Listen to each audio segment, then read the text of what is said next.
Boa noite. Vamos esperar as pessoas entrarem aí no nosso Instagram da Conamp, com o projeto Free Talks, que é uma iniciativa da Comissão de Mulheres da Conamp. Agradeço a presença de todos e todas. Vamos aguardar um pouquinho para as pessoas ingressarem. Hoje nós vamos fazer uma live com a jornalista Isabela Camargo, uma convidada muito especial que já está aparecendo aqui para nós. Deixa eu chamar a Isabela. Vamos lá.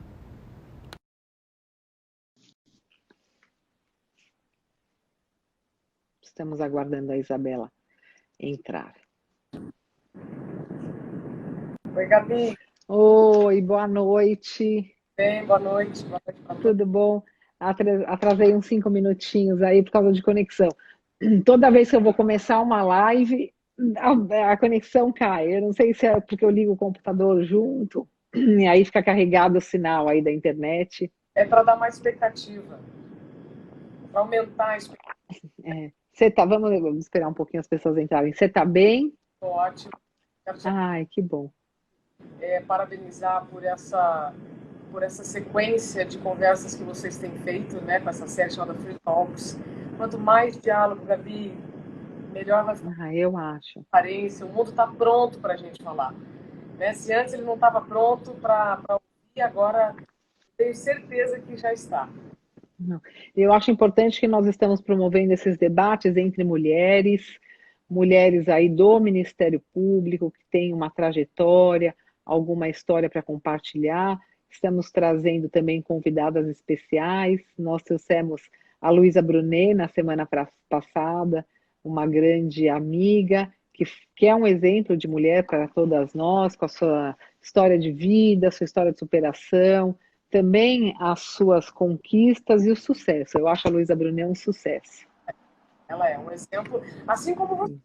É um privilégio estar aqui com você. Imagina, é um privilégio. Bom, vamos começando. Muito obrigada pela a sua presença, por ter aceitado o nosso convite. Estou aqui representando as mulheres que fazem parte da Comissão de Mulheres da Conamp.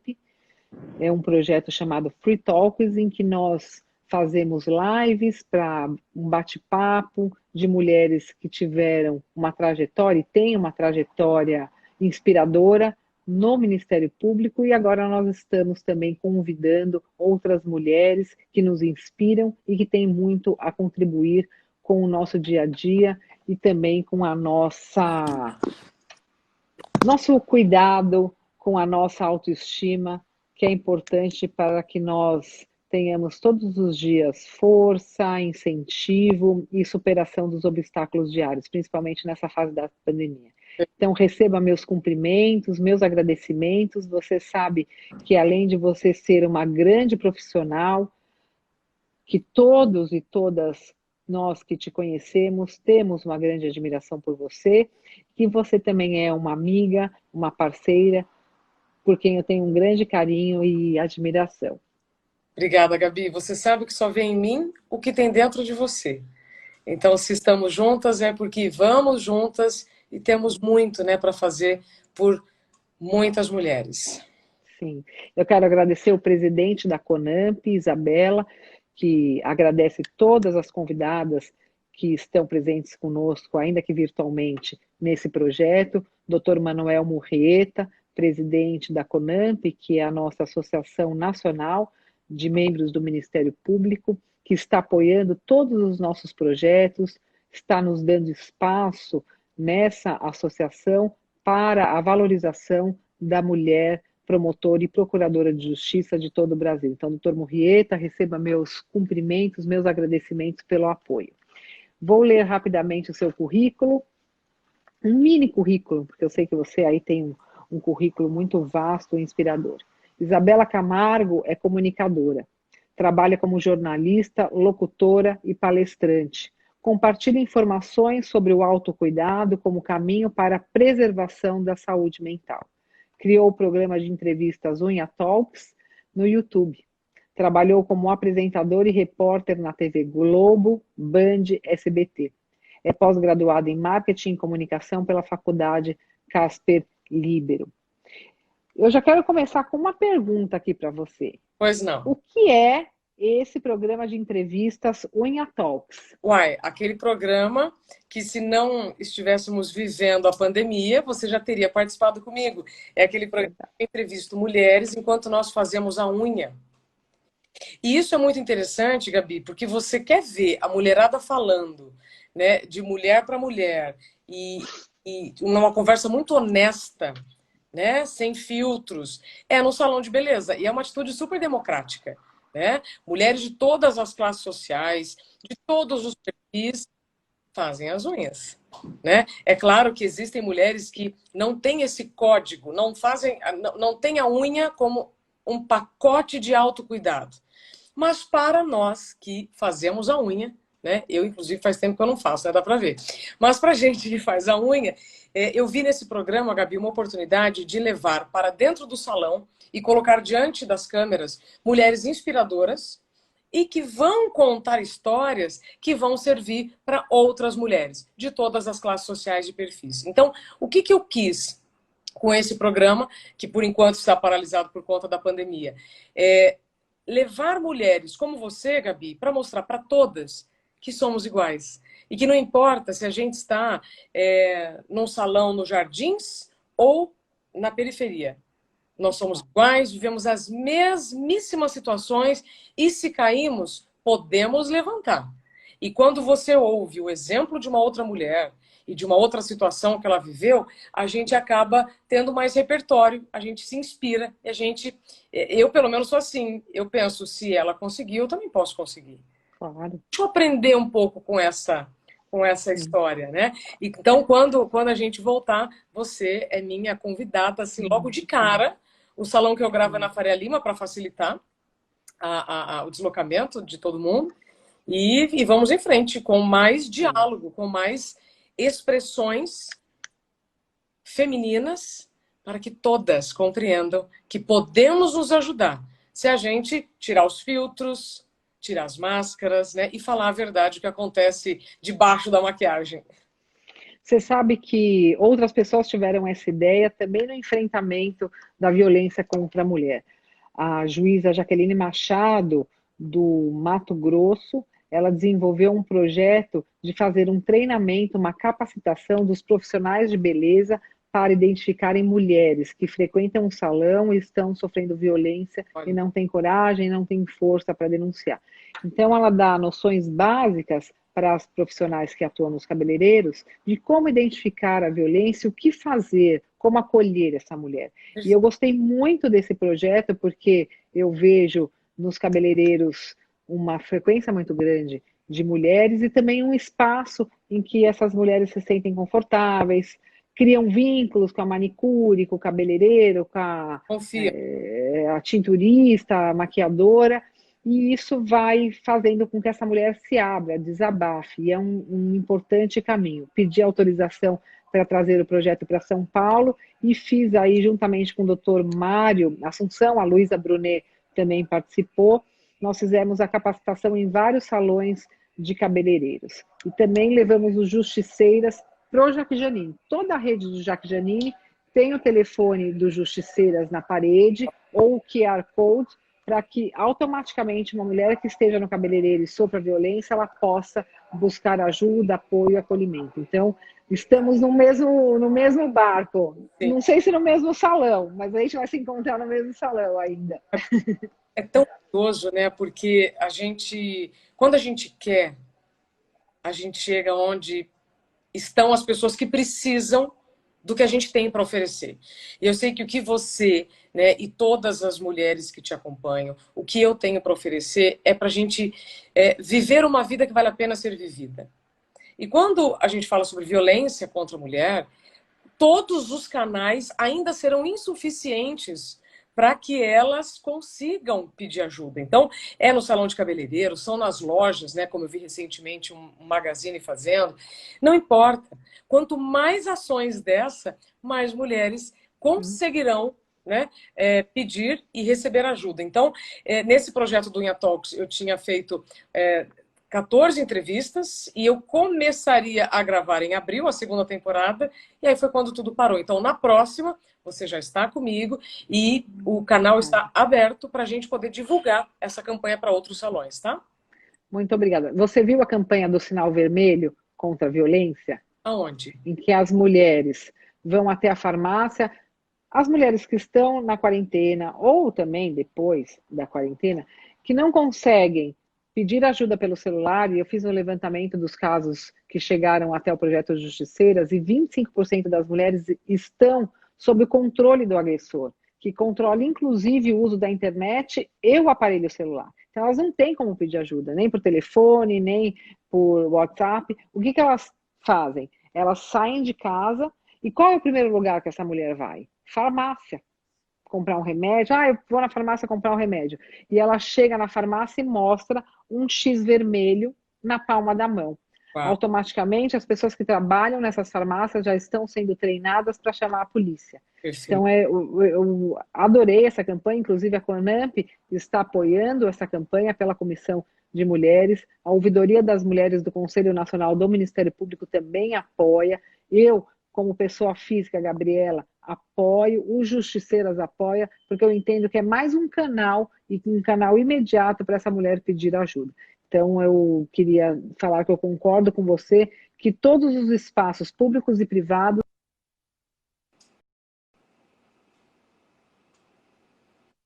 porque é uma demanda que tem que ter vazão e encaminhamento para que essas mulheres acessem o sistema de justiça. Agora, uma pergunta, assim, básica, porque você fala, eu gosto dessa palavra, e eu só ouvi essa palavra, que ela é tão óbvia, mas de você. Sério? Foi a primeira pessoa que falou de uma forma que me fez parar para prestar atenção. O que é o autocuidado?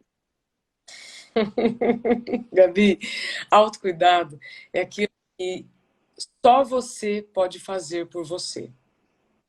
Autocuidado é o oposto da automedicação. Então, se a palavra autocuidado ela não fica clara no primeiro momento, aí você coloca automedicação.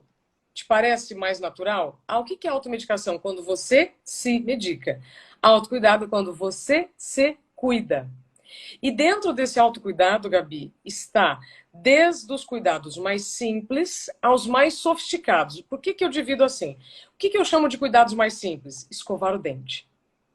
Nossa, mas escovar o dente é importante? Sim. E o que é um cuidado sofisticado?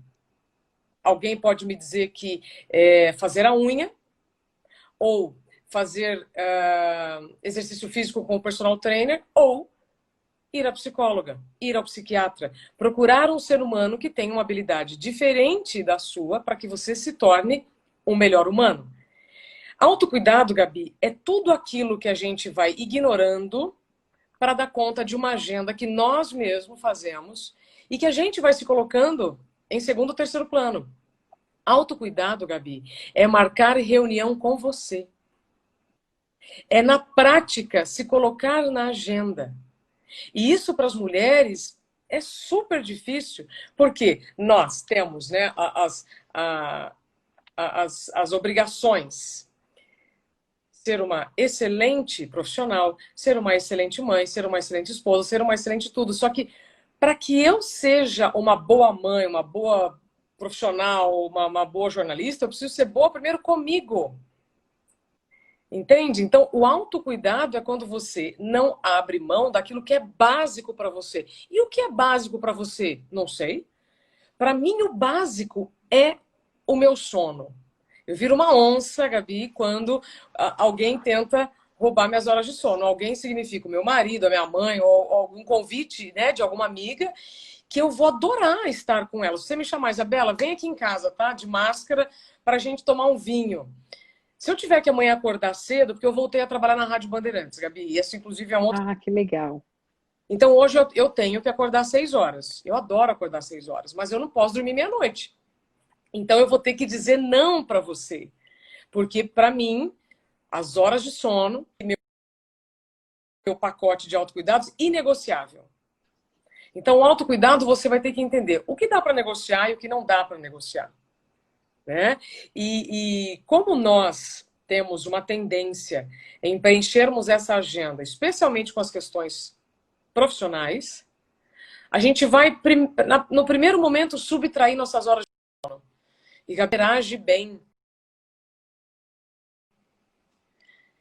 Se você não dorme bem, você já sai na largada com um número imenso de doenças. São mais de 84, de acordo com o Instituto do Sono. Se você não dorme o suficiente. E isso, a médio e longo prazo, pode trazer um dano talvez até irreversível. Então, o que eu estou mostrando? Se você não escovar o dente, o que vai acontecer? Você vai ter problema nos seus dentes, né? Então, um dia sem escovar o dente, olha o exemplo que eu dou, que é para chocar mesmo. Um dia sem escovar o dente, tudo bem. E se você ficar um mês? É mesmo. Então, aí você amplia isso para todas as outras coisas da sua vida. Né? Então, se você que precisa de exercício físico não fizer exercício físico por uma semana, tudo bem, na próxima você recupera. Agora, se o seu corpo precisa, todo mundo precisa, né? Mas tem gente que já despertou para isso. Sei que você gosta de fazer exercício, Gabi. Se você não fizer por um mês, o que vai acontecer depois?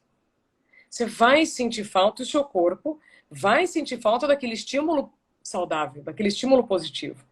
Então, o autocuidado é quando você não deixa os seus exames se tornarem urgentes. Quantas de nós perdemos receitas médicas porque elas vencem? Quantos exames nós deixamos? Quantas mulheres eu ouço que dizem assim, faz 1 ano que eu não vou no ginecologista, né? Ou faz 2 anos que eu não faço tal exame, como se isso fosse legal, porque a gente glamoriza, né, o estresse, a falta de tempo, a correria e tudo mais, e não. Então, o que eu vivi com a síndrome de burnout em 2018 fez com que eu buscasse a origem do problema ocupacional. Ninguém tem culpa, mas todo mundo é responsável. E se eu não me cuidar, eu fico mais insegura, Gabi, mais vulnerável. Isso, inclusive, tem a ver com o assédio moral, com as agressões verbais, físicas. E eu já te disse isso uma vez, eu vou repetir. Eu tenho certeza absoluta que toda agressão física começa com uma agressão, não vou nem falar verbal, vou falar intelectual, que ela é tão subjetiva que as pessoas nem conseguem compreender o quanto aquilo pode machucar. Como eu vivi isso dentro do meu ambiente profissional, eu não via o problema, né? Como acredito que muitas mulheres acabam não vendo o problema diante de uma agressão intelectual, uma agressão que é verbal, depois e aí vai, né? Por quê? Porque aquilo que sangra, Gabi, e quebra, eu tenho mais empatia do que aquilo que eu não vejo. Quando a gente está falando de saúde mental, síndrome de burnout, que foi o que eu vivi, eu precisei pesquisar, investigar o que é que aconteceu comigo. Entendi. Para dar conta daquilo que eu assumi, eu tive que me ausentar de mim. E aí foi onde eu me dei conta que, sem o autocuidado, você fica muito mais vulnerável, você acredita que o seu corpo vai dar conta de tudo aquilo que você assumiu, até que vai chegar uma hora que a conta, né, aliás, vai chegar, a fatura vai chegar e você vai ter que pagar sozinha, porque você não se colocou na agenda. Porque você achou que ia dar conta de tudo, de todas as demandas e que poderia não se cuidar. Faz sentido? Muito, muito. E eu vejo, bom, eu fiquei preocupada com a questão do sono, porque eu durmo muito pouco para dar conta de tudo e eu não fico cansada. Às vezes eu fico um pouco mais estressada, mas assim, eu fico 2, 3 dias dormindo menos, aí eu vou num dia e durmo um pouco mais, e aí eu já me restabeleço, né? É uma coisa que me faz muita falta. E as pessoas que convivem comigo falam, como que você aguenta? Como você consegue? Mas eu, assim, com 4 horas, no máximo 5 horas, eu já estou restabelecida para o dia seguinte. Gabi, eu vou morder você. Bom, você falou que você não pode, você vai dormir meia-noite para acordar às 6. Eu falei assim, meu Deus, né, eu sou uma extraterrestre, então não consigo, eu não tenho essa necessidade se a de gente sono. tiver tempo de falar sobre isso, acho que vale a pena 5 minutinhos. Vou tentar ser bem breve. Cada pessoa tem uma necessidade. Tá? Então, existem os grandes dormidores e os pequenos dormidores. Isso está tudo dentro do assunto autocuidado, tá? Pequenos dormidores, os que conseguem dormir 5 horas e se satisfazem, ou seja, estão bem para tocar as atividades do dia seguinte. Os que estão dentro da média, de 7 a 8 horas, grandes dormidores são de 9 a 10 horas, tá? Se você se alimenta, se o seu corpo recebe uma energia, seja pela atividade física, seja por uma alimentação saudável, seja por uma prática de respiração consciente, isso ajuda a minimizar, tá, os déficits do sono. Agora, se você vive um dia de extrema adrenalina, essa adrenalina também faz você... Aliás, a adrenalina disfarça os déficits do sono. Por isso que você falou, né? Como é que você aguenta? Pode ser que você aguente, porque você está vivendo num ritmo de muita produção de adrenalina e seu corpo está lá, está lá, está lá, está lá. Se você, quando parar, se você conseguir parar um final de semana e você me disser assim, Isabela, é como se eu tivesse pego uma gripe. Muitas pessoas, né, quando vivem semanas de muita intensidade, muito estresse, quando saem de férias adoecem, porque aí o corpo para de produzir adrenalina e fala, bom, então agora nós vamos parar. Mas o que eu vou dizer agora não é para te preocupar, tá? São informações agora do Instituto do Sono. Quem dorme menos de 6 horas por noite, por longos períodos, tem 4 vezes mais chance de morrer. Nossa. E aí a palavra longos períodos, ela é muito importante para a gente colocar, porque uma coisa é você dormir pouco por uma semana, e outra coisa é esse ser o seu estilo de vida. Então, em algumas semanas, diante de alguns projetos, eu durmo menos, mas depois eu recupero. Tudo bem, mas você não pode fazer disso uma rotina. Não pode virar rotina. Entende? Então, o autocuidado, cada um vai colocar o que precisa dentro dele. Mas existem 5 coisas básicas. Sono, a respiração, e uma respiração consciente, e não essa ofegante que a gente está correndo o tempo inteiro, porque isso interfere totalmente no modo de pensar. Alimentação, se você está desembalando mais e descascando menos, significa que você está se inflamando e não se nutrindo. Então, uma alimentação. Lazer, que é uma coisa que todo mundo acha que não precisa, né? Aliás, se sente até culpado, né? Nesse sistema express que a gente vive de desempenho, produtividade, produção sobre-humana. Não preciso descansar. E atividade física. Sim. Então, essas 5 ações, elas são fundamentais para você ter o seu pacote de autocuidado, assim, básico. E aí depois vem os outros, né? Cuidar da pele, cuidar da unha, cuidar dos dentes, e assim vai. Faz sentido, Gabi? Sim, total, total. Não, eu consigo aí recuperar, em época que eu estou treinando para maratona ou para alguma corrida, eu durmo mais, porque talvez o meu corpo físico fica mais cansado do que a minha mente, aí eu tenho mais necessidade de sono.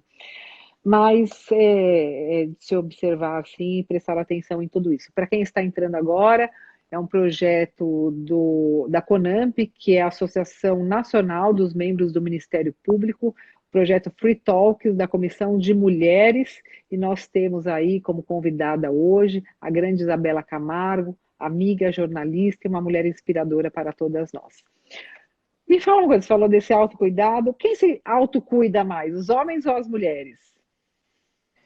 Ótima pergunta. Os homens se colocam mais na agenda do que as mulheres.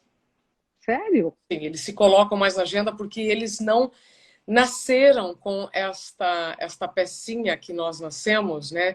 Chamadas eu vou cuidar. Não, pode deixar que eu cuido, não pode deixar que eu faço, pode deixar que eu acolho.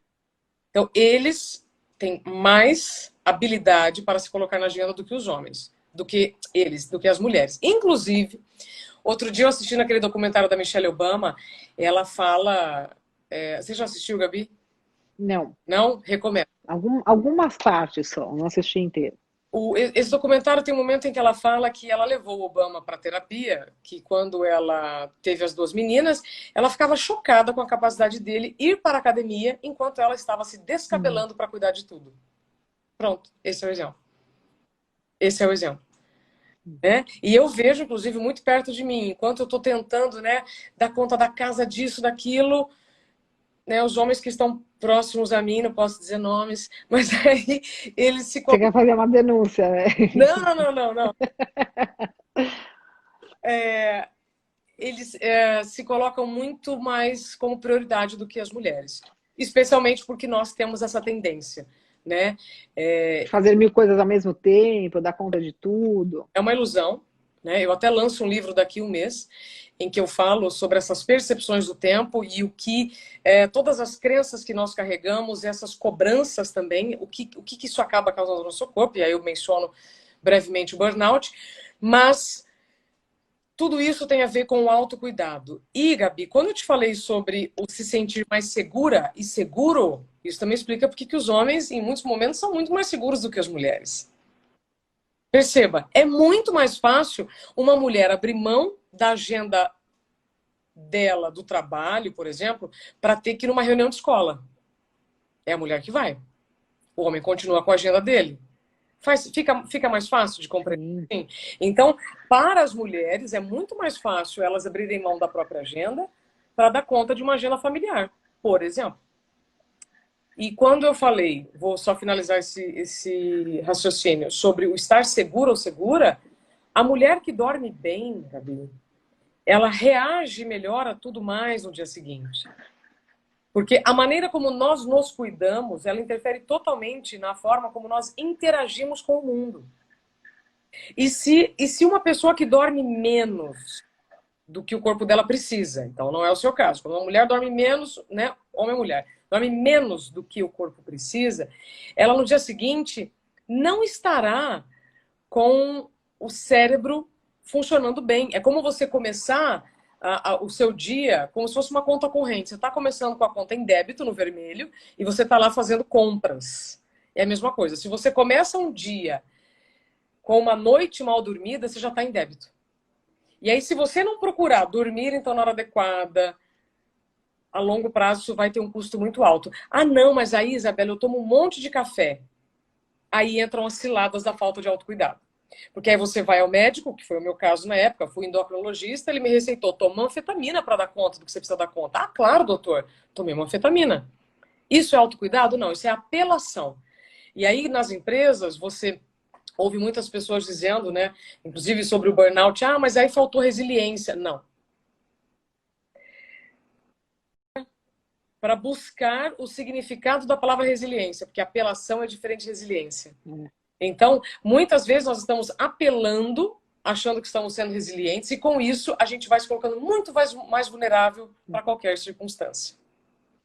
A síndrome de burnout, o que é, quando você percebeu e o que você fez? Nossa, quanto tempo, quanto de live nós temos? Mais 2 horas? Síndrome de burnout. Porque se fala muito sobre isso, algumas pessoas desconhecem, e é importante porque todos e todas estamos sujeitos a isso. Bom, síndrome de burnout é uma doença ocupacional, ou seja, ela acontece dentro do ambiente de trabalho. Hoje, no Brasil, nós temos, de acordo com a última pesquisa da USP, quase 20 milhões de brasileiros com o diagnóstico da síndrome de burnout. 20 milhões de pessoas é a população do Chile ou 2 vezes a de Portugal. Tá? Isso porque esse número é muito subnotificado.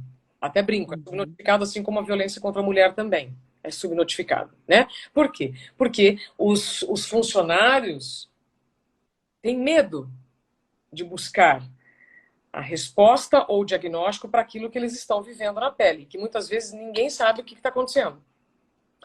Então, é um problema novo? Não. É um nome novo para um problema antigo. É como bullying. Bullying é nome novo para um problema antigo. Na minha época era zoeira, perseguição, e hoje é bullying. Burnout já teve outros nomes. Estafa ou neurastenia. Não vai dar tempo de dizer aqui, lá no meu site tem tudo isso, isabelacamargo.com.br. Então, hoje, com o contexto que nós temos, o número aumentou, como outros problemas relacionados à saúde mental aumentaram. Porque se a velocidade das coisas aumenta, se os acessos se dão em muito mais excessos, eu preciso considerar que nós vivemos em um mundo digital, mas nosso cérebro ainda é analógico. E se antes, Gabi, eu usava força física para trabalhar, então as doenças ocupacionais de antes e que necessitavam de EPIs já eram difíceis de terem um diagnóstico e os direitos comprovados, reservados e garantidos. Você imagina agora que eu estou falando de uma coisa invisível.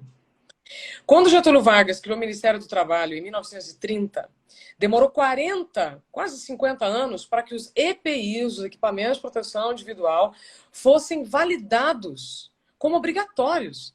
Então demorou quase 50 anos para mostrar que no ambiente inseguro de trabalho físico, eu tinha que dar algum equipamento especial para o meu trabalhador.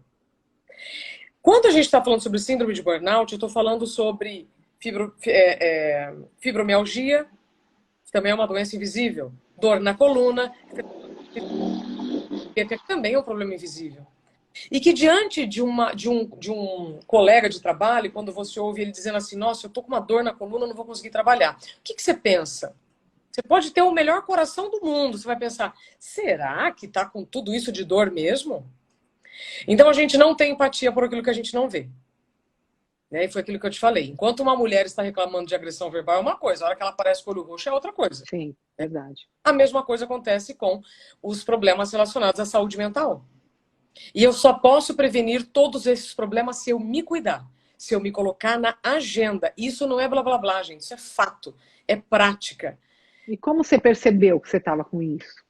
O corpo vai te mandando vários sinais, Gabi.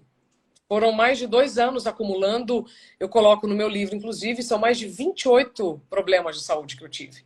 E você vai tratando aquilo como se fosse normal. O problema... Parece uma doença, aí você vai no médico... Aí você fala... O problema do burnout e de outras patologias é que você vai tratando como normal o que é anormal. Não é normal você trabalhar com enxaqueca todos os dias. Não é normal você ter problemas gastrointestinais, queda de cabelo, mancha na pele, visão turva, transpiração, falta de ar. Isso não é normal. Você não sai de casa para trabalhar com dor. Você sai de casa para desenvolver o seu talento, para melhorar o mundo em que você escolheu estar. Não é normal você buscar na farmácia os atalhos para uma vida que vale a pena ser vivida. Eu outro dia publiquei, inclusive no meu Instagram, o tamanho da necessaire. Quando eu falo isso nas palestras, Gabi, a gente vai do riso ao choro assim rapidinho. Que eu simulo uma dor de cabeça, aí eu pergunto assim, quem tem um remedinho para dor de cabeça aí? A mulherada vai arrancando assim da bolsa necessaires bem grandes. Essa não é de remédio agora, tá, gente? É de maquiagem. E aí eu vou assim entre as cadeiras. Não, mas eu quero ver uma necessaire maior. E elas vão tirando. Tem remédio para quê aí? Ah, dor de cabeça, dor de estômago, ansiolítico. E aí, como eu disse, a gente vai do riso ao choro. Por quê? O que essa necessaire está escondendo? Uma pessoa que está trabalhando e vivendo, apelando. Isso não é resiliência. Isso é apelação para dar conta de um modelo em que eu ou tive que aceitar por necessidade ou obrigação. Me foi imposto, né? E aí isso abriria temas aqui para a gente falar, deixa para a próxima, tá? Que é a armadilha da competência. Não vai dar tempo de falar hoje. Então, voltando, quando você me pergunta o que eu senti um monte de coisa. Eu tratei com vários especialistas. Eu fui na dermatologista, né, que é uma médica que a gente, né, mulheres costumam ir mais, e eu falava, escuta, mas o que é esse monte de acne? O que é esse monte de mancha nas minhas costas? O que é essa queda de cabelo? Ah, é estresse, é normal. Aí você vai na nutricionista e você não consegue comer nada porque o seu estômago está absolutamente inflamado, tanto que a gente viveu aí, né, períodos de intestino irritado, a vida está tão tensa que seu intestino está irritado, normal, é estresse. Aí você começa a ter o seu intestino preso ou solto. Normal, é estresse. O corpo começa a inchar, começa a ter problema cardiovascular. Normal, é estresse. Fui no cardiologista, palpitação. Normal, é estresse. Não é normal.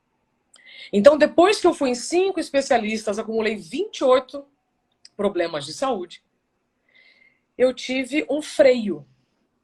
O burnout é um freio, não é o fim. Que freio foi esse? Eu tive um apagão, eu estava num jornal ao vivo, eu não lembrava o nome da capital do meu estado, e naquele momento deu tudo ao mesmo tempo.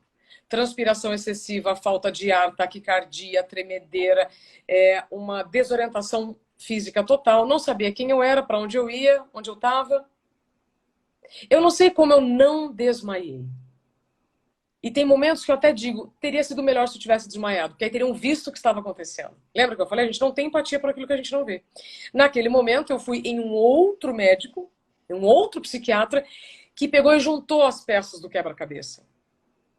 Então, hoje, quando alguém me pergunta por onde eu começo, procura um médico integrativo, porque aí ele não vai ignorar o seu horário de trabalho, o que você faz no horário de trabalho, há quanto tempo você vive isso. Então, tudo isso precisa entrar no contexto do que é a síndrome de burnout. A gente não pode banalizar o problema ocupacional, mas também não pode ignorá-lo. E até 2019, Gabi, esse papo, até ele poderia ser levado assim, do tipo, ai, tá bom. Bom, depois que a Organização Mundial da Saúde incluiu a síndrome de burnout como um problema ocupacional no novo Código Internacional de Doenças, que é revisado frequentemente, até aí a minha vida demoraria meia hora nessa live para dizer que isso não é frescura.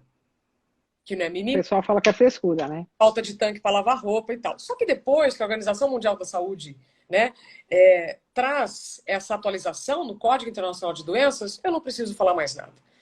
E aí, acrescenta este dado dos 20 milhões de diagnósticos com burnout, você acrescenta o número que nós temos de depressivos e ansiosos, que dá 50 milhões de brasileiros.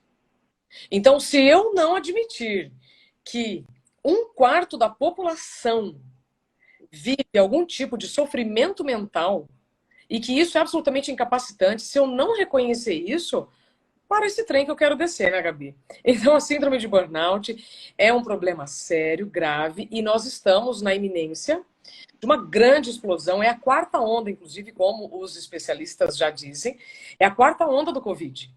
Porque primeiro é a questão física, né, o medo da gripe, da insuficiência respiratória, aí tem as consequências, segunda onda, de quem fez o tratamento, tem a 3ª e a 4ª. Inclusive, na semana que vem eu faço uma semana só disso. Só sobre o burnout, desmistificando. Porque profissionais de saúde, professores, quem está trabalhando dentro de casa, né, em home office, 14, 15 horas, estão assim, ó, a um fio de terem esse colapso, que é a sua vida, que é o seu corpo te pedindo, para um pouquinho, tira alguma coisa da agenda e se coloca nela. Você acredita que as pessoas estão trabalhando mais durante a quarentena? Que dica você dá? Tenho certeza. Eu estou trabalhando mais, provavelmente uns 30% a mais. Pronto. Tenho certeza, Gabi. Tenho certeza por todas as pessoas que eu converso todos os dias, por todas as entrevistas que eu participo e que eu tenho somado forças. Por quê? Porque os intervalos, eles ficaram menores e todas as horas se borram. Então, se antes, mesmo que você trabalhasse muito, você ainda tinha deslocamentos entre elevador, rua, garagem, e hoje não. Hoje, por exemplo, eu vejo... eu não, porque eu estou saindo de casa até a TV Bandeirantes e volto. Mas meu marido, ele vai da cama para a mesa de trabalho, para a mesa da cozinha, em 2 passos. E todos os especialistas que eu já conversei nesses últimos 4 anos para o livro, que sai já já, todos me dizem, os nossos problemas de saúde começam pela mente, especialmente quando você não dá tempo entre uma atividade e outra. Então, lembra que eu falei, a gente vive no mundo digital, mas o cérebro é analógico. A melhor forma de você visualizar isso é a quantidade de janelas que você abre no laptop. Elas até abrem, depois você vai lá e fecha. E na nossa mente, a gente tem a ilusão que nós podemos fazer isso, mas nós não temos a capacidade. Nem de fazer várias coisas ao mesmo tempo. Assunto também para outra live. Posso mostrar, Gabi? Tá tudo aqui. Claro, lógico. Ó, a live é para você. Tô aqui. Ai, que legal. Tá tudo aqui. Dá um tempo. Manuscrito, dá um tempo. Como encontrar limite em um mundo sem limites. E aí vem, com 4 anos de investigação sobre o assunto, se o tempo está passando mais rápido ou se nós estamos passando mais rápido. tempo, e a consequência do que a gente está vivendo, que foi o que eu vivi, que é a síndrome de burnout, que é o esgotamento. É quando a gente acha, Gabi, que vai dar conta de tudo e não vai precisar fazer nada para isso. A falta de, uma pergunta que veio aí, a falta de vontade para desenvolver as atividades no trabalho é um dos sintomas da burnout? Falta de? De vontade, de concentração, de aptidão, você já não consegue mais desenvolver aquela atividade rotineira, pode ser um dos sintomas? Pode, mas ela só vai chegar, Gabi, quando a corda já estiver prestes a romper. Porque grande parte das pessoas que têm burnout amam o que fazem. Antes eu cravava, né? Eu dizia, só tem burnout quem ama o que faz. Só que aí, depois de falar com 4.000 pessoas que amam o que fazem, algumas vieram me procurar no direct e disseram assim, olha, mas eu tive burnout, eu não amava o que eu fazia. Eu fui obrigada a cumprir dupla jornada, porque um colega do meu setor foi embora e eu tive que absorver o trabalho dele. Então, grande parte das pessoas que têm burnout amam o que fazem. E por amar tanto o que fazem, esquece de si mesmo. Então, como eu e outras pessoas, nós vamos buscar milhares de alternativas, sabe? De floral, acupuntura, ritual xamânico. Você faz tudo que te dão, além das anfetaminas, café e tudo mais que você, né, toma para dar conta do recado, você vai buscar tudo o que o universo tem para te oferecer, para trabalhar. E aí não sobra nada para a vida pessoal, para a sua saúde. E este movimento de excesso de trabalho, que aí entra na armadilha da competência, é gravíssimo, porque você ama o que você faz. Então, quando você recebe mais trabalho, quando você aceita mais trabalho, aquilo é natural para você, afinal, você ama o que você faz. Mas o que eu falo todos os dias, Gabi? O seu corpo ele vai te avisando. Se você não ouve, ele vai te dando avisos cada vez mais intensos. Se você não ouve, ele vai parar. O que é pior que o burnout? Um AVC, um aneurisma, um infarto ou o karoshi, que é o nome dado no Japão para vítimas de morte súbita por excesso de trabalho. Desde a década de 80, o governo japonês paga indenização para famílias com vítimas de karoshi. Na China é outro nome, e aqui no Brasil, inclusive depois eu quero falar com vocês sobre isso, a gente vai dar outro nome, porque a gente não pode mais ignorar certas crenças. Por exemplo, ninguém morre de tanto trabalhar. Não? Então o que você vai falar então lá para as famílias japonesas? Não leve trabalho para casa, Gabi. E agora? O trabalho está dentro de casa. Deixe os problemas pessoais da porta do trabalho para fora. Sério? Então agora como é que eu faço? Tá tudo junto e misturado. Entende como nós precisamos rever muitas crenças? Muitas crenças. E especialmente agora, então, com o Covid, já que tudo se misturou. Então, respondendo a sua pergunta, né, você viu que eu abri várias janelas, agora eu fecho. Sim, estamos trabalhando muito mais, porque quem está fazendo home office também está com medo de ser demitido. Sim. Né? Então, tem que entregar tudo e mais um pouco para não entrar já no primeiro corte da empresa. Tem pessoas que estão trabalhando muito mais, mas também conheci nos últimos tempos pessoas que estão vendo neste contexto uma nova motivação para colocar limite nesse mundo sem limites, para se colocar como prioridade. Uma coisa que eu percebo muito é o seguinte: muitas pessoas amam o trabalho e trabalham muito. E quando se deparam com uma outra pessoa que não tem esse estilo de vida, elas cobram da outra pessoa a intensidade no trabalho, a entrega de resultados rápidos. Então eu vejo assim, as pessoas, não, ele não me acompanha, ou não dá para fazer parceria. E eu aprendi a respeitar esse estilo de vida de outras pessoas que não trabalham tanto quanto eu, mas são tão mais competentes, porque talvez, muitas vezes, a qualidade de vida dela proporciona um melhor ambiente mental e de trabalho para que ela desenvolva suas atividades. Então, isso é uma dica que eu dou. Não é o tempo do trabalho que determina a competência da pessoa, mas é a intensidade no tempo que ela emprega no trabalho e a forma como ela desenvolve aí suas atividades. Isso é respeitar o ritmo, né, Gabi? Você está dançando um tipo de música, né? E aí vem uma pessoa que está num outro ritmo. Então, ou quem está no ritmo acelerado abaixa um pouquinho, ou quem está um pouquinho levanta um pouquinho e tenta, pelo menos, ficar perto de um equilíbrio, de um gradiente né? Em que não faça mal nem para quem está embaixo nem para quem está em cima. Mas então, quanto mais você aproximar os gradientes, melhor. É respeitar o tempo do outro, na minha opinião. E aí, a única coisa que pode acontecer com isso é dar certo. Não, eu estou super focada em diminuir o ritmo de trabalho, porque no home office você acaba não tendo esse limite, não tendo essa falta de tempo. Toda hora é hora para você responder uma mensagem, para você entrar numa live, fazer uma reunião, aceitar todos os convites, e de repente você se vê trabalhando 18 horas por dia. Pronto.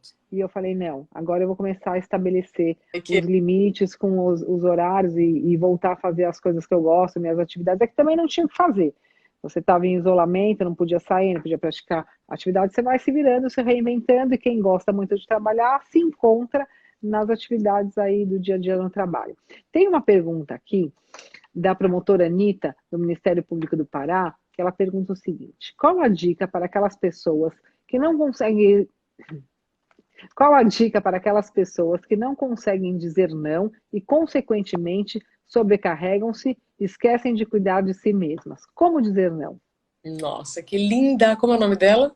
Também gostei. A Anitta, Anitta. que faz parte da nossa comissão de mulheres da CONAMP. Um beijo, Anitta, obrigada pela sua pergunta. Perfeito. Olha, isso está inclusive no meu livro, né? E eu falo nas palestras. A gente tem que treinar o não. Treinar o não é fundamental para que você encontre esse limite, então, no mundo sem limites. Não espere que outra pessoa mostre esse limite para você. Isso tem a ver com a atualização de identidade. Vou por partes, estou de olho no tempo. Treinar o não, Gabi, é tentar colocar palavras antes do não. Quando eu chegar para você e dizer assim, Gabi, parabéns pelo trabalho que você fez, então agora eu vou te dar mais um trabalho. Aí você vai, né, ficar super feliz porque, opa, estou sendo valorizado, estou recebendo mais um trabalho. Só que se você já tiver feito a sua atualização de identidade, quer saber quem você é hoje, e não a Gabi de 20 anos, 10 anos atrás, você pode ter a consciência que, se você aceitar mais um trabalho, você vai ter que abrir mão de alguma coisa, ou de alguém, e vai ser você. Alguma coisa, suas horas de sono. E você pode, com gentileza e educação e elegância, dizer, olha, por enquanto, eu não posso aceitar. Agora, eu não consigo fazer. Eu amei esse convite, Gabi, mas eu não vejo como aceitar sem comprometer outros resultados. Gabi, eu não sei como é que você vai receber, mas eu hoje não tenho como aceitar o que você estava me pedindo. Muito boa essa dica. E aí, junta o treinar o não com autocuidado, tá? Se tiver difícil, e vai ser difícil no início, calma e tente. O Bernardinho fala uma coisa assim, ó, se tá difícil é porque falta treino. E é óbvio que se nós estamos, né, há décadas vivendo o modus operandi só dizendo sim, na primeira vez que você falar não, você vai falar, nossa senhora, como é que eu vou fazer isso? Como? Estando segura. Como que você vai estar segura? Se cuidando. Então, o como não aceitar as coisas, é como você falou, Gabi, não vai dar para aceitar todas as lives, todos os convites, fazer todos os projetos. Você até quer. É claro que você quer. Dizer não para uma coisa que você não quer é fácil. Agora eu quero ver você dizer não para uma coisa que você quer. Claro. Que é o que eu vivo desde que eu tive o burnout. Eu tive que aprender. Sabe? Então, eu aprendi na marra. Então, o treino do não é fundamental. Coloca essas palavrinhas. Por enquanto não, agora não. Ou adorei seu convite, mas por hora não posso aceitar. Sim, qual é o prazo? Sabe? Você sabe que eu já estou fazendo tal coisa, né? Enfim, lembrar a pessoa também que você já está fazendo 10 coisas, né? Isso é muito importante. E para finalizar, Gabi, eu acho que uma recomendação que para mim é muito preventiva é a atualização de identidade. Porque se antes eu conseguia dormir, no meu caso, né, lá quando eu tinha 20 anos, eu podia dormir 5 horas, depois de uma festa, né, uma balada, na época que a gente podia, né, sair. Lá atrás, se eu dormisse 4, 5 horas, no dia seguinte, eu ia estar bem. Só que hoje, com 39, se eu fizer isso, o meu dia vai estar comprometido. Eu entrevistei várias pessoas para o livro, inclusive o Ricardo Amorim fala isso no livro. Antes eu podia dormir menos. Hoje, se eu dormir menos do que eu preciso, no dia seguinte meu raciocínio pode ficar comprometido. Eu preciso entender que hoje eu não posso mais tomar 3 caipirinhas, que vai dar ruim. Ah, mas antes eu podia. Então, antes era antes, agora é agora. Por que eu estou dizendo tudo isso? Tá? Dando exemplos assim bem simples. Porque a gente dorme com as células diferente de quando acorda. Então, as nossas células mudam em 24 horas. Então, o metabolismo também muda, as ideias também mudam, o nosso paladar muda, tudo muda. Então, as nossas condições também mudam. Não olhe para a atualização de identidade só como perda, porque você pode não dar conta de fazer as mesmas coisas do passado, mas provavelmente você também já desenvolveu outras habilidades que antes você não tinha. Muito bom, eu adorei essas dicas. Vamos lá. Qual a cobertura jornalística mais desafiante que fez até o momento?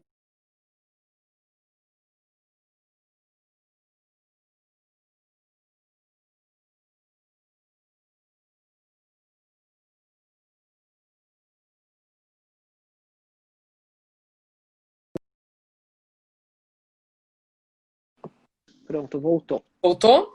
Voltou? Voltou.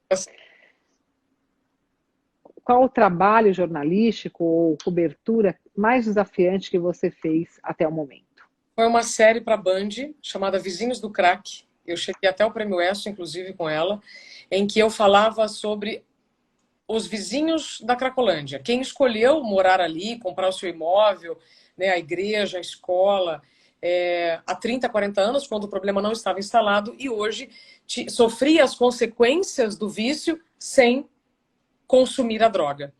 E conviver com aquela realidade e sentir a dor dos usuários e de quem convive com usuários que também tem a vida completamente afetada, mudou completamente meu ponto de vista, né? Inclusive para outras catarses que a gente vive em sociedade e ignora, né? Então hoje a gente não pode tratar como invisível aquilo que não me agrada.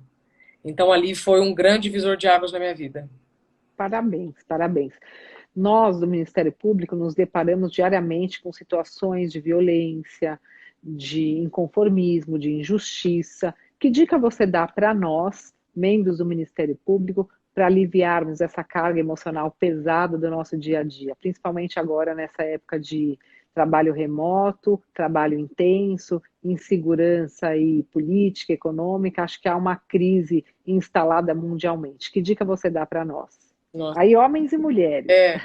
Primeiro que eu tiro o chapéu para vocês, que Obrigada. usam o tempo de vocês, a vida e a saúde de vocês para defender outras pessoas, né? Obrigada, e é muito importante para nós o reconhecimento da sociedade, do trabalho do Ministério Público, Isabela. Muito obrigada. E são assim, olha, promotores e professores, sabe? Vocês são fundamentais para a gente viver uma vida que vale a pena ser vivida. E vocês trabalham muito. Porque é muita história, muita injustiça, não é? Então vocês acabam mergulhando muito nos detalhes de cada história. E isso consome cérebro. Isso consome a saúde de vocês. Então, a dica, Gabi, é o autocuidado. É que vocês continuem esse trabalho maravilhoso, mas que vocês tenham consciência que vocês só conseguirão fazer um trabalho maravilhoso se vocês forem maravilhosos consigo primeiro. Dá 3 dicas de autocuidado para nós. Sono. 3 autocuidados. Sono e sono. Mentira. Bom, então vai embora dessa live. Gabi, juro para você. Então, primeiro, verifiquem se a quantidade de horas de sono está suficiente. Segunda coisa, deem pequenas pausas durante um raciocínio e outro, uma conversa e outra, uma ligação e outra, um e-mail e outro. Acho que uma pausa de 1 minuto não é muito para um dia de 24 horas. Sabe? E a terceira dica é, se essas 2 que eu falei forem difíceis, treinem, insistam, não desistam na primeira oportunidade. Nossa, mas eu vou parar agora 1 minuto? Não, não vou parar. Respira, levanta da cadeira, vai até o banheiro, bebe uma água, volta, olha pela janela, sabe? Mas tem essas pequenas pausas para que não venha uma pausa involuntária, Gabi. A pausa voluntária, ela é essencial para que não venha um freio com o nome de doença. Um problema de saúde, um burnout ou qualquer coisa que seja, não é uma punição. É a vida, é o seu corpo te dizendo, desse jeito não dá mais, desse jeito nós não vamos continuar esse caminho que você ama tanto. Sim, sim. Então, eu vi aí uma dica: sono, alimentação e exercícios físicos. Eu gosto muito dessa ideia. Você sabe que eu estava numa. Você falou, se você não para, você vai parar obrigatoriamente. E eu falo, se você não para, a vida te para. Eu estava numa loucura de trabalho, foi quando teve o caso aí do João de Deus, e eu estava ouvindo todas as vítimas, juntamente com outras duas colegas aí de São Paulo, que você conhece, a Valéria Scarance e a Silvia Chaquian, e foi uma loucura, teve um abalo emocional também, e um grande esforço físico, de tempo, de disponibilidade para fazer esse trabalho. E eu saí correndo e não vi a escada do fórum, e caí da escada praticamente de um andar para o outro, eu quebrei o tornozelo. E assim, eu tive que ir para o hospital imediatamente ser operada. E eu estava treinando para a Maratona de Nova York. E eu falei, eu não parei e a vida me parou. Perfeito. E depois disso, eu sempre tomei mais cuidado com o meu dia a dia para não entrar naquela pilha que você não sabe nem o que você está fazendo, mas você consegue ter uma consciência de que, poxa, agora não dá, agora eu consigo parar. Por mais que eu faça muita coisa, eu consigo organizar o meu tempo. Acho que essa queda aí que eu tive foi uma lição. Eu queria uma pergunta importante que diz respeito aí a nós mulheres. O assédio que muitas mulheres sofrem no ambiente de trabalho pode influenciar negativamente a saúde mental delas? De que forma? É uma pergunta da minha querida amiga Fernanda Balbinotti, do Ministério Público de Goiás. Obrigada, Fê, não só pela sua pergunta, mas por todo o apoio e ajuda que você nos dá com a Comissão das Mulheres e também com os outros grupos de trabalho do qual fazemos parte conjuntamente. Fê, eu digo sim em caixa alta, negrito, itálico, sublinhado, o que você quiser. Sim, o assédio moral, ele faz parte da receita de todos os problemas de saúde ocupacionais. Aí eu vou falar ocupacional, porque o assédio moral, você vai ter que ter o assédio de uma pessoa que está acima de você. Tá? Vou focar na área em que eu estudo.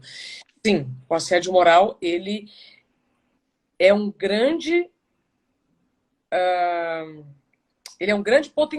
potencializador do problema. Porque ele, a curto, médio e longo prazo, mais a falta de autocuidado, mais o excesso de trabalho, é uma bomba. E o assédio sexual, da mesma forma, impacta a saúde mental das mulheres? Bom, eu, como promotora de combate à violência contra a mulher, sei das consequências gravíssimas que as mulheres acabam sofrendo quando são vítimas de qualquer tipo de violência. Qualquer tipo de violência, principalmente da violência sexual. E eu queria que você falasse um pouquinho sobre isso também. Gabi, tudo que me fere, tudo que fere os meus valores, faz mal para todas as minhas células. Então, não é que vai fazer mal para o meu corpo. Se eu estou falando de célula, eu tenho célula daqui até o pé. Mente e corpo é a mesma coisa. O meu sonho é a gente falar sobre saúde mental ou saúde física como saúde. Uma coisa não está dissociada à outra, sabe?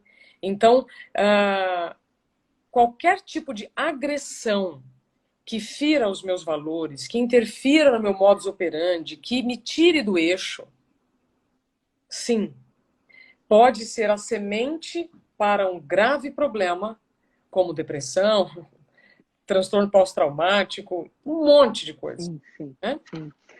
A pergunta da cobertura jornalística foi da Paula Cortez, que é promotora de justiça no Piauí. Paula, um beijo, obrigada pela sua participação. Nós temos aí uma outra pergunta, acho que a gente tem uns 3 minutinhos só. Então, para nós, eu tenho depois para fazer um ping-pong, mas eu queria só saber se você encontrou alguma dificuldade na carreira por ser mulher. É uma pergunta da Anitta, novamente, do Ministério Público do Pará. Anitta, sim. Tem um filme interessantíssimo que chama O Escândalo. São 3 jornalistas da Fox e mostra muito, né, como é ser mulher no jornalismo. O que não é diferente de ser mulher em todos os lugares, né? Você ser uma pessoa que raciocina, você já vai ter problemas. Se você raciocina e é agradável, circula bem, conversa com as pessoas, você vai ter outro problema, porque dependendo né, do seu modus operandi, vão achar que aquilo é você está se oferecendo, né? E se você tem características consideradas como uma mulher bonita, é um problema, Gabi. Mas, veja, eu não estou colocando em caixas, tá? Eu estou só dizendo que sim, eu tive dificuldades, como todas as mulheres podem ter em outros setores. Voltando aqui, encerrou a nossa live antes de nos despedirmos da Isabela Camargo. Estou esperando ela ingressar novamente para que possamos nos despedir e terminar aí com as explicações que ela estava nos dando sobre autocuidado, sobre as dificuldades que ela enfrentou na carreira como mulher, sendo jornalista. Ah, ela vem. Vamos lá, Isabela, querida.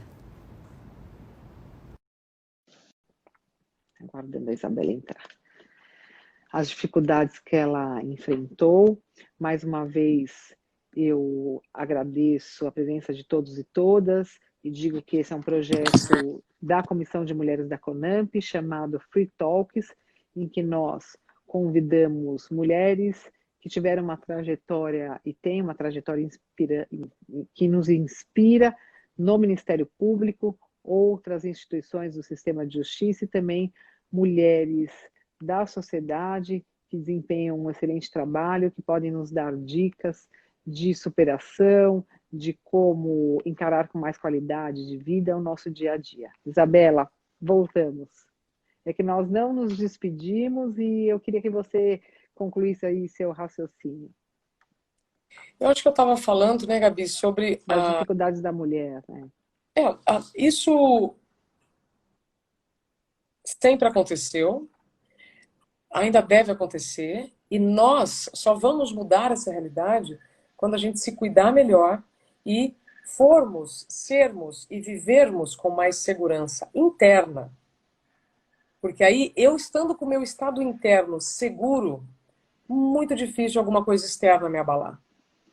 E é importante a gente avaliar por que este cenário ainda é tão negativo para as mulheres. Gabi, há poucos anos, as mulheres não votavam, elas não dirigiam, elas usavam roupas que eram feitas sem bolso, porque a mulher não precisava andar com dinheiro.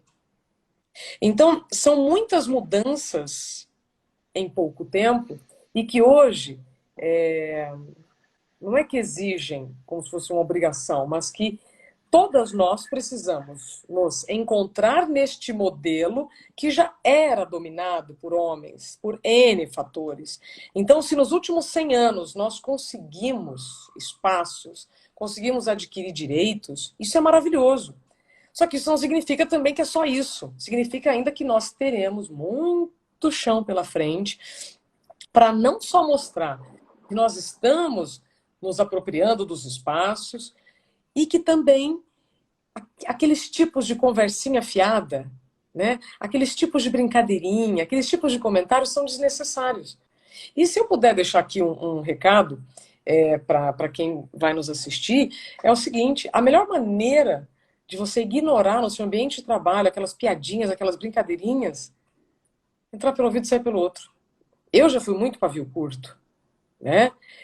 Como eu trabalhava na TV, então todo dia eu estava muito maquiada, muito arrumada, sempre muito bem vestida. E aí sempre vinha um comentáriozinho ou outro, eu falava assim, nossa, gente, essa piada de novo. Né? No começo eu até brincava assim, mas depois eu ignorava. Fica quieta. Né? Eu ignorava. Falava, não vou perder energia com isso aí, não. Então a gente também precisa entender que estamos num contexto novo. Até pouco tempo a gente não fazia nada do que a gente faz, né? Isso, inclusive, é um elemento importante para a gente falar de autocuidado, Gabi. Porque é óbvio, né? Porque se antes eu tinha um tempo para ser utilizado de forma diferente, agora esse tempo é o mesmo, porque o número de horas não aumentou, e eu preciso dar conta de muito mais coisa. É evidente. Você sabe que eu falo muito isso, em outras palavras, mas para as mulheres que sofrem violência, e sempre também incentivo as mulheres que denunciam a violência a terem um apoio psicológico, a serem inseridas em políticas públicas para as mulheres que devolvam a elas os direitos que foram lesados com a violência. Então, o direito ao trabalho, encaminhar para o mercado de trabalho, o direito ao esporte, o direito ao lazer, o direito ao estudo, a toda a liberdade.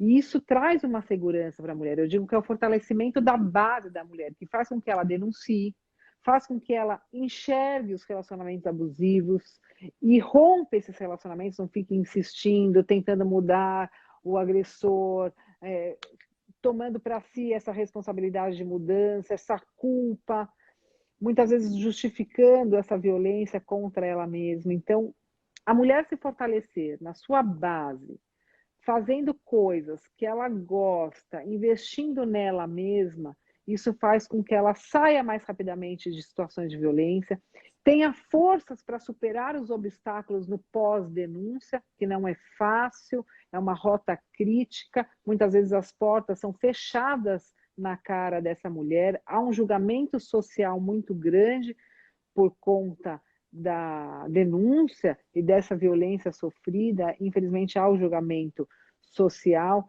que afasta essa mulher do sistema de justiça, porque ela perde a coragem para denunciar e para romper o silêncio. O fortalecimento da base da mulher é tão ou mais importante que a própria denúncia. Então, eu compartilho aí do seu entendimento e trago tudo o que você disse, foi um aprendizado hoje para mim muito grande, trago tudo que você fala, aliás, eu te acompanho há muito tempo, para o meu dia a dia como mulher e também como promotora de justiça para poder ajudar ainda mais as mulheres que pedem ajuda e que batem nas portas do sistema de justiça, principalmente do Ministério Público. E nós que cuidamos dessas mulheres também temos que ser cuidadas, olhar para nós mesmas. Nós exercemos essa obrigação e responsabilidade de nos cuidarmos para poder cuidar de outras pessoas. É o famoso cuidando de quem cuida. Gabi, eu me identifiquei demais com o que você falou, né, sobre essa jornada da denúncia. Porque todas as vezes em que você vai contra um sistema, agora quem está acompanhando vai juntar Lé com Cré. Toda vez que você vai contra um sistema, você é criticado no primeiro momento e depois você vai ter que segurar uma barra para dar conta das consequências daquilo que você está fazendo para você. Quando eu busquei a lei, a partir do que aconteceu comigo, eu fui extremamente criticada. E é importante dizer para todas as mulheres, todas as pessoas que estão nos ouvindo, que quando você busca a lei, você está indo a seu favor, não contra ninguém. A forma como você fala também muda. Né? Você não está indo contra ninguém, você está indo a seu favor. Então, toda vez em que você vai romper um sistema, seja de machismo, seja patronal, qualquer que seja, você já tem que esperar, você já tem que saber que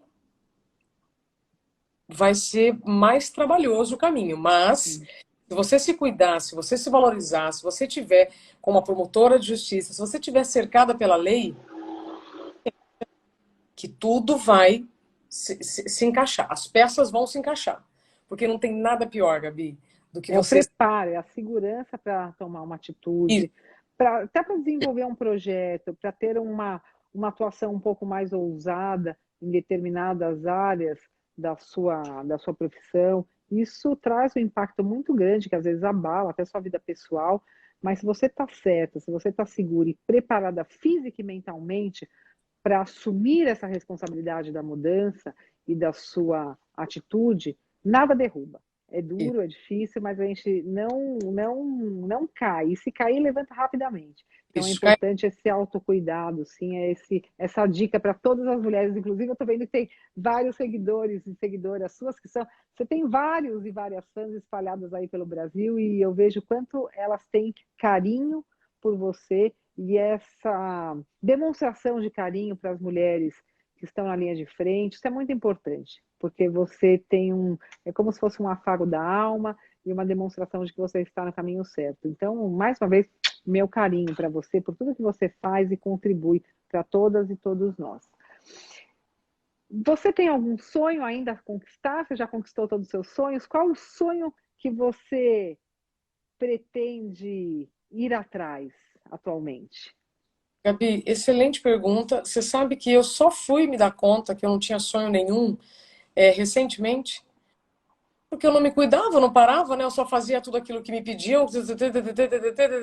Agora que eu me dei conta de que sim, eu quero ter um programa de entrevistas, talvez o Unha Talks tenha sido já a semente disso, para dar voz, especialmente para aquelas mulheres que não estão nos principais holofotes.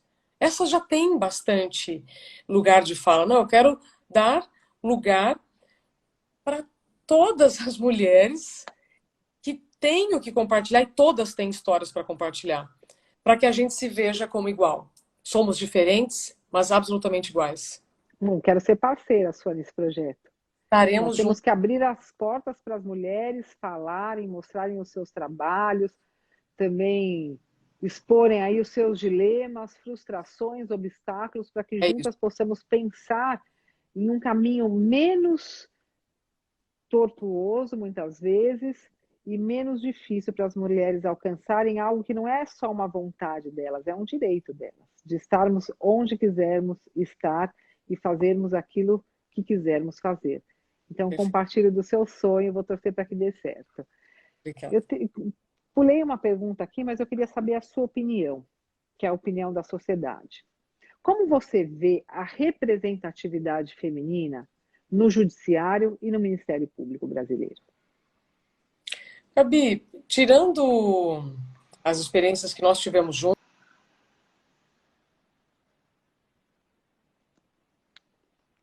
a bateria está acabando. Eu tive algumas experiências quando eu era repórter, especialmente da Band, com o Ministério Público. Então, pelo que eu vejo, as mulheres ainda estão em minoria. Certo? Estão em minoria.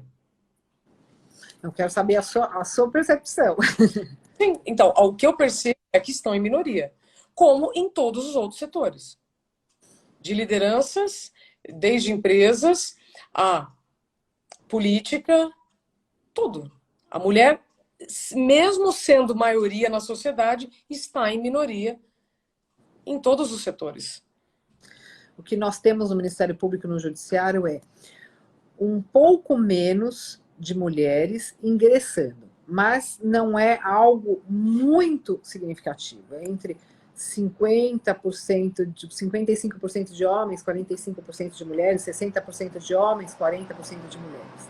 Mas nós temos uma mínima representatividade nos cargos de liderança, nos cargos de poder. Por isso que a sociedade, quando enxerga as instituições do sistema de justiça, enxerga essa representatividade muito baixa, porque são sempre as lideranças que estão à frente, que estão divulgando aí as suas atividades, as suas conquistas. Por isso que é importante também esses espaços para que todas as mulheres do Ministério Público, do sistema de justiça, do judiciário, polícia, delegadas, possam mostrar a cara, mostrar o seu trabalho, convidar outras pessoas e ocupar todos os espaços públicos e privados, não só nós promotoras, juízas, delegadas, mas também como todas as mulheres da sociedade brasileira.